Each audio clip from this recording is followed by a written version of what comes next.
So they finally, Pauline Hanson finally comes out of the shadows after about a week of this to speak with this Muslim recruit, and they're going to answer all our questions. Really, as if I didn't know what was going to happen. Of course, they would answer pre-scripted questions.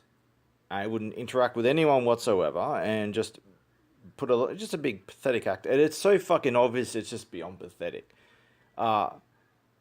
There's so much wrong with this. I'm going to show you the video and you can see for yourself. It's fucking pathetic. But all through this, I'm offering money, $1,000 for anyone to debate me and prove me wrong. I found my way in through a second account after being banned, and an assassination attempt, constant beheading threats and shit, you name it, and tons of gaslighting. I still made it there to offer $1,000 reward for anyone who can prove me wrong. Of course, no one will ever take it. None of them believe in debate. They'll never. They run from people like me like the plague. Scared shitless of me. So, I recorded the video and you can see for yourself.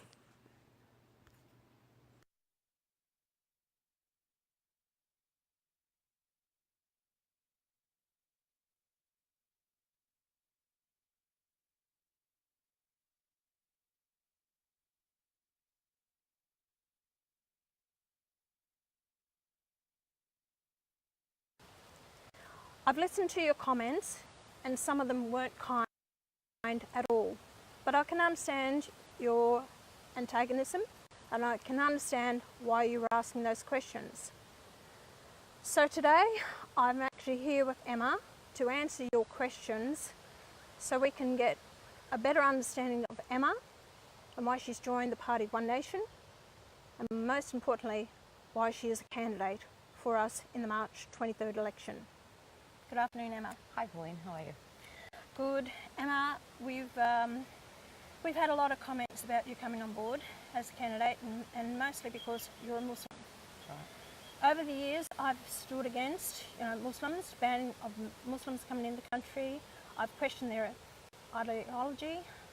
I can't stand extremism. And everything, you name it, halal certification, multiple marriages, Centrelink payments, all these things, and I stand strongly by them. And I support everything you stand by because that is un-Australian. So hence the questions is, all right, first off, let's go to the guts of it. Yes. Because all they're saying is that takia. Yes. What's your opinion about takia? And let me explain to everyone, takia is that they will actually tell you anything. Muslims will lie to you, tell you whatever you need to know, just to get in your good books, Yeah. and then turn on you. That's right. I can't stand that word takia. As a mother with children, I teach my children not to lie and I practice what I teach. I think what the focus should be on is how about asking our major two political parties about the takia that they've thrown at us, Australian people. So I don't believe in the takia and I'm here to support and represent my country, our country, Australia. All right, you talk about your country. Yeah. Let's just talk about your background, because Yep. I think that's important. Australian born, Yes. your parents No, they immigrated here, migrated in 1960s, give or take, from Lebanon. proud Australians. I They think. are proud Australians and this is what they call home. Then I'd say, okay, your background. What is it? You've told me Yeah. you're a licensed plumber. That's correct. Licensed plumber, I'm a mother, I'm a businesswoman, hard-working Australian. That's my background. Australia's all I've known. Just tell me your beliefs about Islam. You said about takia. You're a strong Muslim. Well, are you? Well, look, Explain that. You know, My- that's what people want to know. yeah, well, my family, we were taught to have faith, to believe in our faith, not to be invasive on other people, to work hard, to respect all people's culture, way of life, and that's that. None of this extremist thinking radicals out there that our government has allowed to grow. So, okay, tell me your opinion about the Grand Mufti. Well, the Grand Mufti, as far as I've heard, he can't speak English. And some people would say, I have no right to speak out about Muslims. Well, you know what? Obviously, a Grand Mufti or any other Mufti isn't helping the cause. No one is speaking out, so I will speak out. If I see something that is un-Australian, I don't care what you believe in, I'm going to speak out. And you speak out very similar to Imam Tahiti, don't you? Yes, and he's copped a lot of slack too. You're damned if you do and you're damned if you don't. So in the end, as far as I'm concerned, again, I don't care what religion anyone is. I care what is happening in Australia. That's what I care. I care about the future of my children. I care about the future of their offspring. Bottom line, that's all I care about. And we need to fix that. Yeah, we do. All right, I've got a couple of questions here, and people Yep. have actually, I've encouraged them to send questions through, and Yep. I think we need to, okay, this one's from McMaster Aaron McMaster. What will she do to stop child brides in Australia? Do you believe in mandatory jail time? Yes, I absolutely believe in mandatory jail time. I actually believe that if they're not an Australian citizen and they're a kiddly fiddler pedophile, because that's what you call them, they need to be deported back. We don't want pedophiles here. I have a daughter. I don't want a bloody pedophile around my child, so no place here at all. And that's exactly how I feel about it. I'm totally against this underage marriage. Linda Fracas, has Emma ever read the Quran cover to cover? Yes, I have.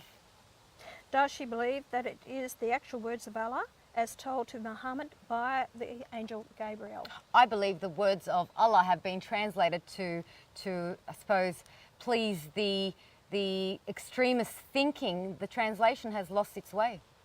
Over 1400 years. Absolutely. 1400 years ago, it's like Chinese whispers. It's bound to change, isn't it? And how people interpret it. Karina Rochelle, if Emma married a Catholic, why would she not be using the Bible to be sworn in? Okay, well, I am with a Catholic, and the Bible, I don't want to be insulting any Christian or Catholic out there. I have sworn on under a Bible in court before.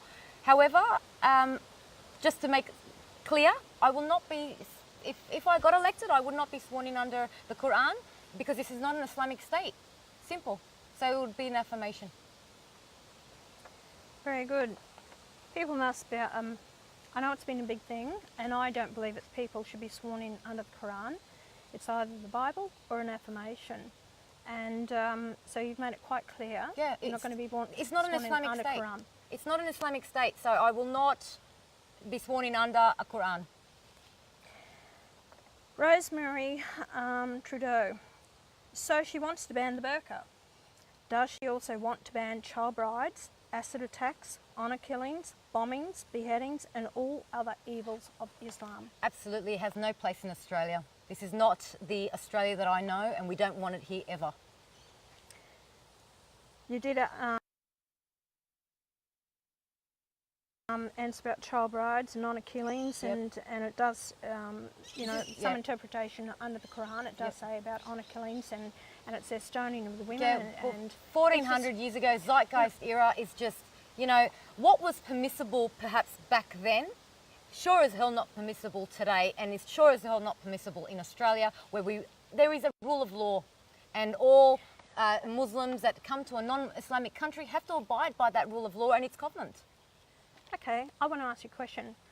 I see these imams and leaders of the Muslim faith come out and say, well, those women deserve to be raped. Look at the way they were dressed, and they're just meat out there for them. How do you feel about that? Oh, look, it pisses me right off because, again, I blame the two major parties, Labor and Liberal. They've allowed these people to voice their hatred and just think it's freedom of speech, but yet when somebody criticises that, they get squashed their freedom of speech. That's, against their appeasing. It is wrong. Again, no place in Australia. I'm not a piece of meat. My children aren't a piece of meat. These people should not be here. People like that have this thinking should be deported. All right, then let's go back to the burqa. Yes. Why do you want to ban the burqa? Well, for number one, the burqa has no place in Australia. If we have to take our balaclava off, our helmet off, our caps off and sunglasses off, then we want equality. Remove the burqa and that's equality. It's a security risk. You've got 13 other nations banning the burqa. We need to move in with the times, and it's not Australia's way. Then tell me then, you're with a lot of Muslim women, you come across them, Yes. your time here. How do they feel about the burqa? Do they feel it's suppression? it's- So what is it? Why do they wear it? Why do the Muslim women actually wear it now that niqab is the full niqab, covering? yeah. With just the eyes Yeah. showing. The burqa is the full covering, and you can't see their Yeah. eyes at all. I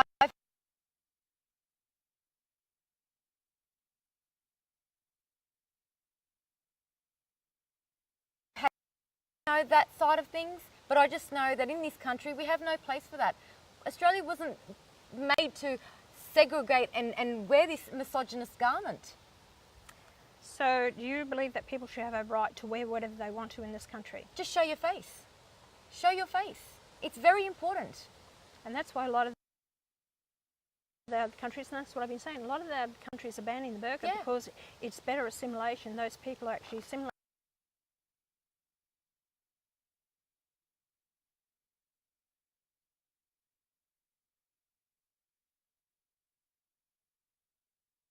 In this Correct. country, being part of the country. That's right. You want equality, you've got to get out there and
Not be funding any more than one child. Yeah. If you cannot support that child, so then it covers multiple marriages or women out there who want to have it because it's a lifestyle Yeah. for them. So we'll have all these kids, and I figure, well, and I've spoken to the government about this, one child, single mother, any more than that, you actually fund the child yourself, not the taxpayer. Exactly, and then this way you'll find out that they have another child after a year, but they're somehow still separated. So it's a good way. I think it's a great policy. And you've also got housing commission, haven't you? So Yeah, and they housing have all these commission. marriages, then they have the kids, Yeah. and they go for housing That's commission. right. We're paying for this, Pauline. Taxpayers are working their asses off for a bunch of freeloaders, and then they say, oh, it's not just Muslims. There's a lot of scammers out there. Yeah. But regardless, I don't care what their faith is. Enough's enough. People need to just realise what this country's about, and it's not about freeloaders. It's hard paying tax workers are Yeah. contributing to a lot of this. I had an interview with the Imam Tahiti, and he said to me, do you know what the biggest mosque in Australia is? Yep. And I said, no, what? He said, Centrelink. Absolutely.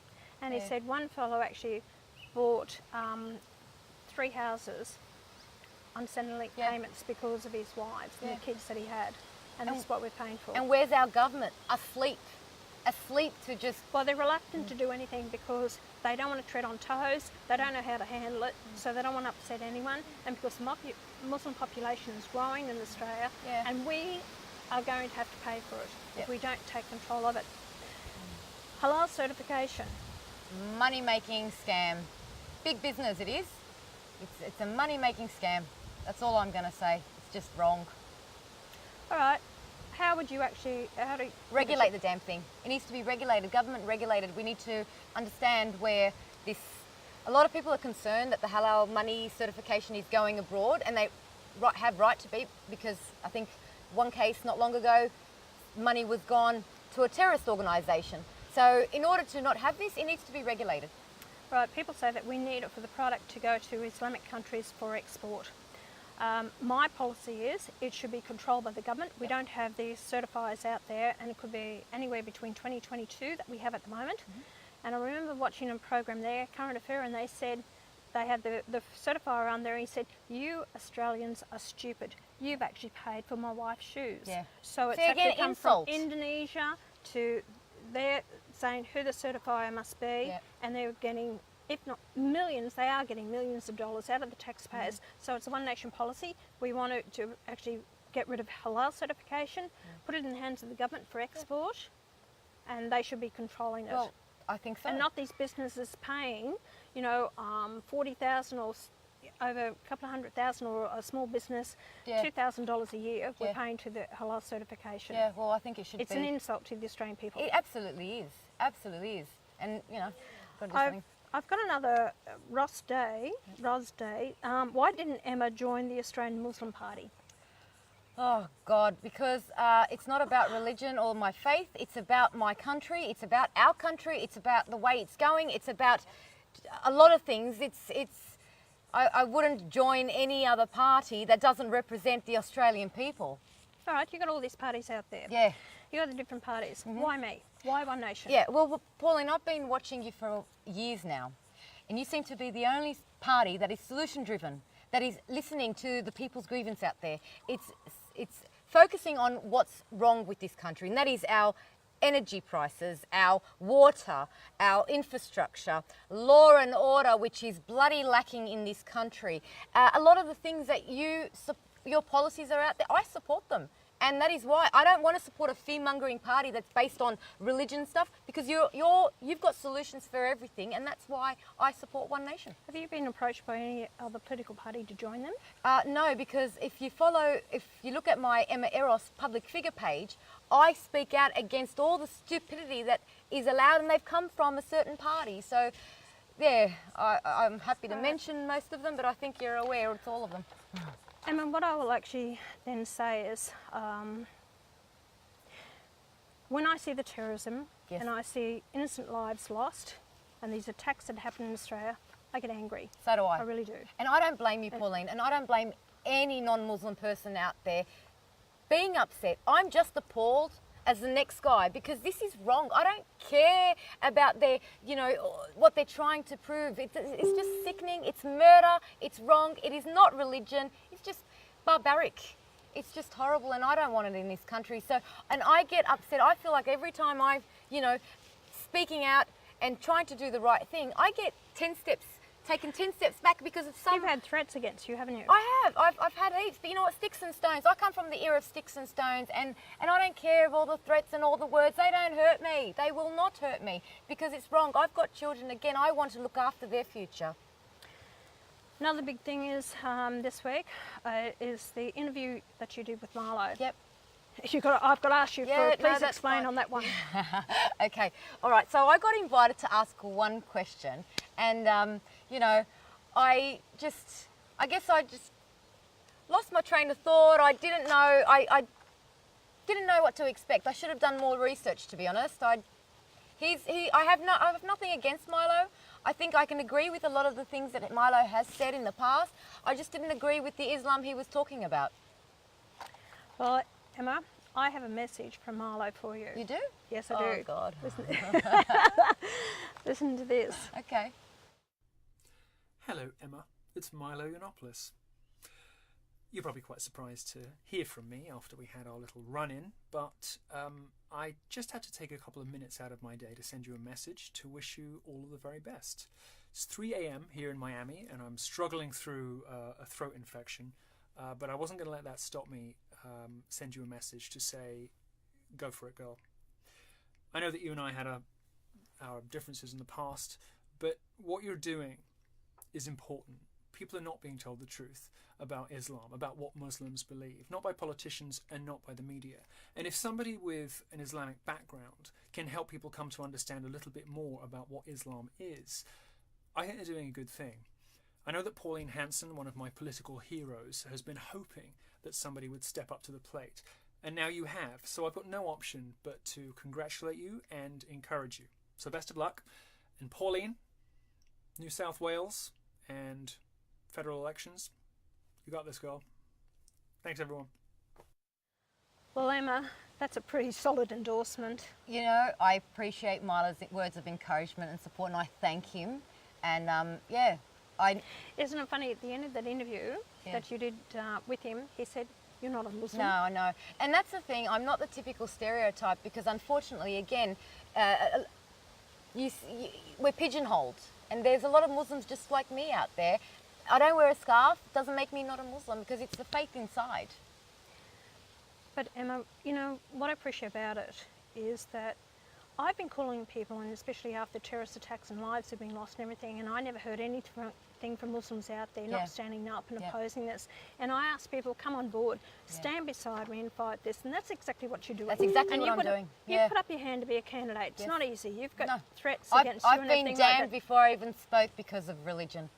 You know, I've been damned before I even started representing my seat of Hornsby because of Islam. And it's not about religion, it's about our country. A lot of other people want to know about the fact, okay, your views about Christmas Day. Yep, I celebrate Christmas. I've come from a blended family. I celebrate Christmas. Oh my God, we have Christmas ham on the table. It doesn't, you know, it's... Well, I can't believe you gave me lunch up there, and of course I had, you know, ham sandwiches, and I've had. I don't necessarily eat it. I don't necessarily eat meat at all except a good bloody rare ribeye. That's my meat. But it's not because you're religious. No, it's because, it's because your stomach. That's right. Exactly. Exactly. Because you don't digest. I don't discriminate, and I don't go, oh my God, it's pork. Oh no, it's not halal. Oh, please, no. And just about that, if there is halal, you can say a bismillah. You can say prayer over it. So all this is load of hogwash. What they're saying about it. And you actually had a wine, so you poured me wine. That was lovely. I did. That's it. It's welcoming. I'm doing my duty. No, it was very nice. Okay, I've got one more question here. Reginald Reagan, doesn't your comments against Islam make you an apostate? And what's the punishment for leaving Islam? I'm not leaving my faith. And I don't support extremism or terrorism or what others do in Islamic countries.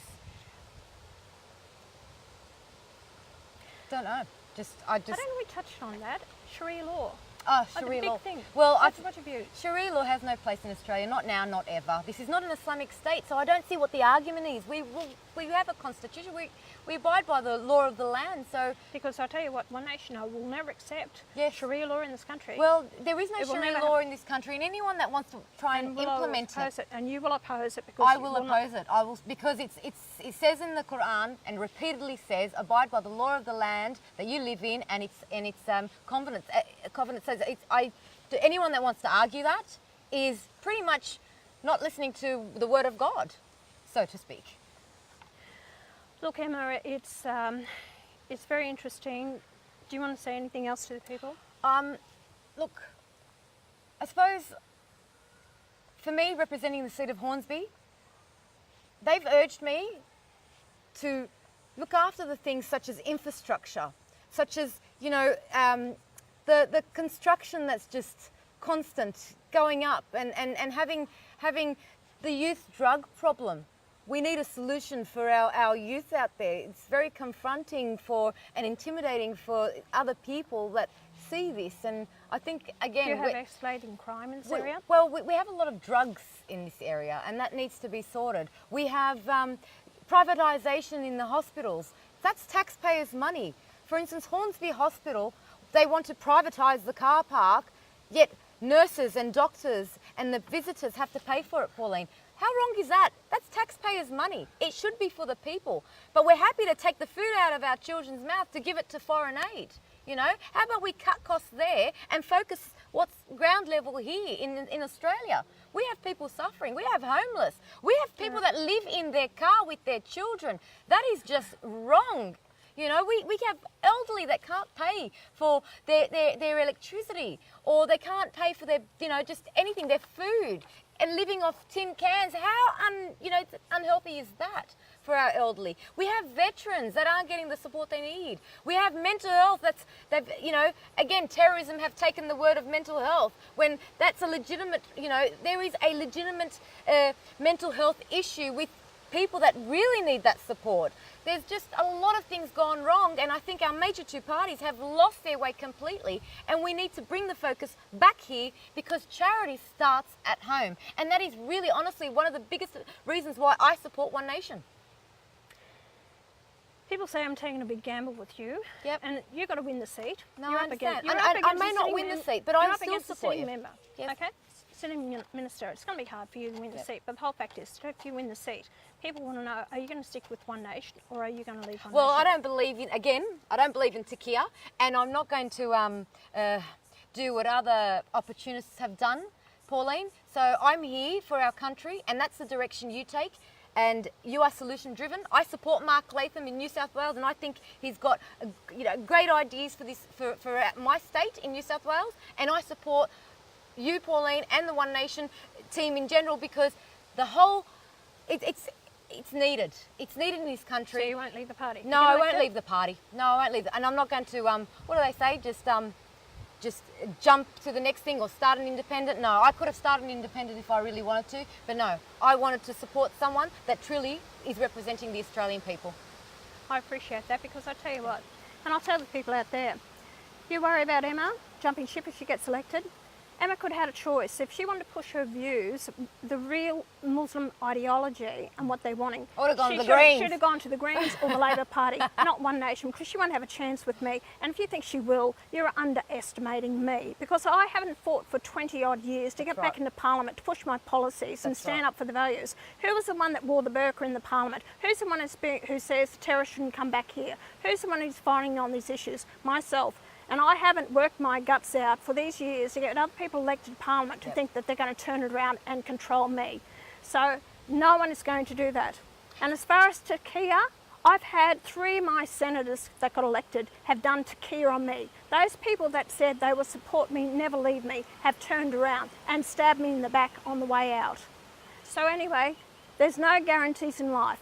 But I'll tell you now, and I'll tell you direct from me, I like Emma. She's got my full support. She will not be disendorsed. And I'll tell you, the voter out there, you've got a choice. It's your choice at this next election, whether it be the state or the federal election. You can choose to vote for One Nation, the only party that's really has the guts to stand up and say what you're thinking and to follow through on it. Or you can pick out these other independents, minor parties will tell you what you want to hear. So Emma, thank you. Thanks, Pauline. Welcome on board. Thank you. You've got my full support. Thank you, and you've got my full support. Thank you very much. Thank you.